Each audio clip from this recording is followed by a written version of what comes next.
प्यारे बहनों और भाइयों, मेरा नमस्कार स्वीकारो। देखिए, आज हम बताएंगे आपके लिए कि समदर्शी किसे कहते हैं। तो देखिए, समदर्शी का आप इस शब्द से ही आपकी समझ में आ रहा होगा। समदर्शी का मतलब है एक समान पूरे संसार को देखना। मिट्टी, कंकड़, पत्थर, सोना, चांदी सबको एक समान देखना है। स्त्री पुरुष में भेद नहीं करना है। किसी भी प्राणी में दोष भाव या कोई गुण दोष नहीं निकालना है, उसको समदृष्टि कहते हैं। और इसमें कोई दैत्य नहीं होता है, एक परमात्मा होता है। सभी में वही परमात्मा का रूप देखा जाता है। समदृष्टि का मतलब यही होता है, इसमें भूत प्रेत कुछ नहीं होता है, केवल परमात्मा की दृष्टि होती है और कुछ नहीं होता है। तो इसमें यह है कि अपने आत्म स्वरूप से सर्वदा पृथक इस गुण दोष में संसार में सर्वत्र समदर्शी होना जीवन मुक्ति का लक्षण है। और यह समस्त संसार गुण दोष में है, ये पूरा जानते हैं आप। और जिसका निर्माण प्रकृति के 3 गुणों से होता है, यानी सत, रज और तम। अब जिनका आत्मा से संयोग मात्र है, और जब जीवन मुक्ति को अपनी आत्मा का ज्ञान हो जाता है तो वह प्रकृति के इन गुणों से अपना संबंध विच्छेद कर लेता है तथा प्रकृति जन इस गुण दोष में संसार को वह दोष दृष्टा भाव से देखना मात्र है, उसमें लिप्त नहीं होता है। यानी वो परमात्मा में लिप्त होता है। प्रकृति के गुणों से वो अपना कोई संबंध नहीं रखता है। वो जो सात्विक कार्य होते हैं, जो परमात्मा की दृष्टि में सत्य होते हैं, वो उन्हीं कामों को करता है। और वो प्रकृति यानी गुण दोषों में वो पछड़े में नहीं पड़ता है।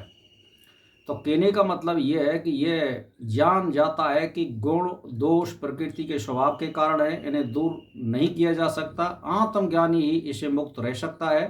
प्रकृति में परिवर्तन लाना मनुष्य के बस में नहीं है।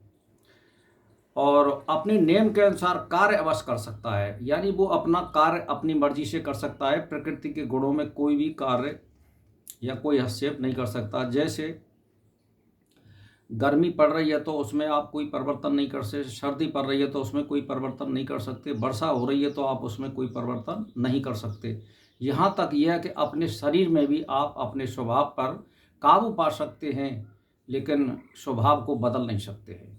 ये भी है, ये भी प्रकृति के गुण होते हैं अपने शरीर में। तो इसमें क्या है कि जैसे मान के चलिए कि अपने नियम के अनुसार कार्य अवश्य करते रहेगी और मनुष्य उसके साथ अपना सामंजस्य मात्र बिठा सकता है। ऐसा जानकर जीवन मुक्त पुरुष समदर्शी हो जाता है। प्रकृति की सत्ता आत्म स्वरूप से सर्वदा भिन्न होती है। जिनका कार्य क्षेत्र भी भिन्न प्रकार का है, वह अपने कार्य में स्वतंत्र है और ब्रह्म उसी की सहायता से सृष्टि करता है और उसका स्वामी होते हुए भी उसके कार्य में कोई विघ्न और बाधा नहीं देता है। प्रकृति के कार्यों में परमात्मा कभी विघ्न नहीं देता है। जो वो अपने अनुसार करती है वो स्वतंत्र है। जैसे मान के चलिए एक न्यायपालिका अपना कार्य करती है और वो स्वतंत्र करती है, और जब सरकार उसमें बाधक बनती है तो निर्णय होते हैं और न्याय नहीं मिल पाता है। इसीलिए प्रकृति न्याय के अनुसार चलती है। जैसा उसका कर्तव्य है वो उसका करती है।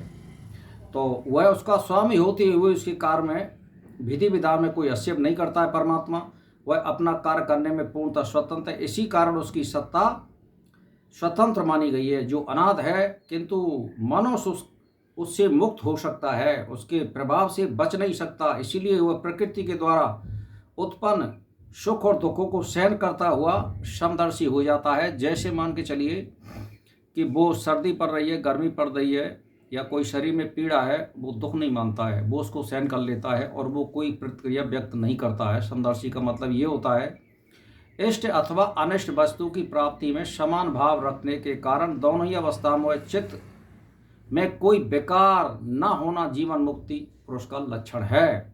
जीवन मुक्त पुरुष इष्ट वस्तु की प्राप्ति से प्रसन्न नहीं होता है और न अनिष्ट हो जाने पर व्याकुली होता है। कुछ प्रारब्धवश घटित होता है उसे समान भाव से स्वीकार कर लेता है। चित्त में हर्ष और विषाद का कोई विकार ही उत्पन्न नहीं होता है। इसी को समदर्शी कहते हैं और ये समदर्शी के लक्षण हैं। तो भाई और बहनों, 5 मिनट का वीडियो हो चुका है। इसी के साथ मेरा प्रणाम स्वीकार हो।